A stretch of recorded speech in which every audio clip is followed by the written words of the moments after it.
All right, so before the Cowboys play, I do not know who is playing. I don't know if Dak is starting. I don't know if Amari Cooper's. I don't know who's playing. So we're going to see what happens. What's up, guys? TGK here. And yes, the Dallas Cowboys are finally playing again in football. It's officially back for the Cowboys.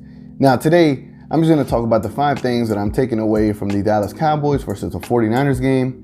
Let's get it started. All right, guys, so let's get into the 6 things I took away from the game. Number 1 is Travis Frederick was finally playing, and he's officially back with the Dallas Cowboys. It was good to see him. Knowing that he's been going through the situation he's been going through, to finally see him out there playing as the center, as the all-pro that we all know him to be. It was a really good sight to see, and hopefully he could get back into that status or just a solid starter to just better complement this team. But the number 1 thing I took is that I'm just happy he's out there. Number 2. I didn't know if Dak Prescott was going to play much, and he ended up playing the first series. And in that first drive that he took, nothing different. It was same old Dak, very composed, looked like he was in control of everything, made some good throws, and it was a good little first session. I think we're not going to see much until game 3, which is obviously the game where the starters will probably play for the first half. But, you know, it was a good little teaser, but nothing crazy to point out, but he's still composed. So we can take that with a grain of salt. Number 3, Cheeto Awuzie impressed the hell out of me. I mean, the dude basically had a highlight reel in this game, and the fact that he's out here balling, playing the way he was playing, hopefully he can maintain that throughout the entire year.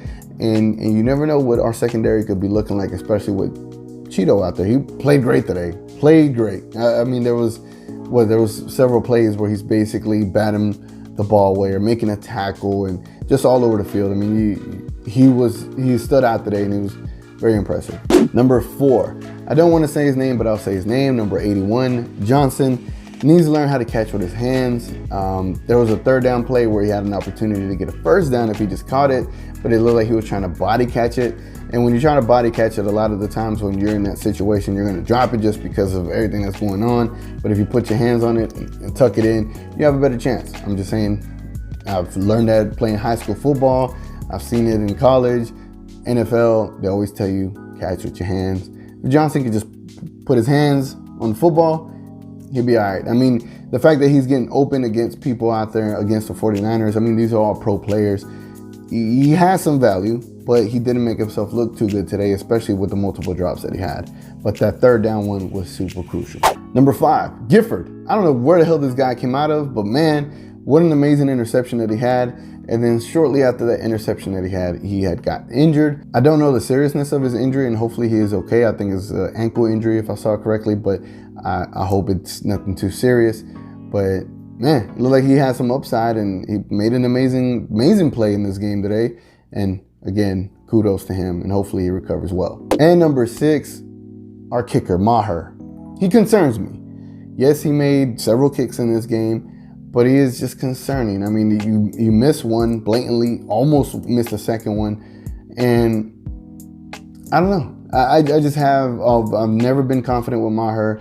I think I need a couple more seasons with him under our belt to see how he performs in the clutch. I mean, he's had a clutch moment or two, but it's a healthy concern, put it like that. All right, guys, so those are the 6 things I took away from the game today. It's the preseason game. Number 1, it's not necessarily the dress rehearsal like game 3 is. You can only take so much from it. You can pick out certain things.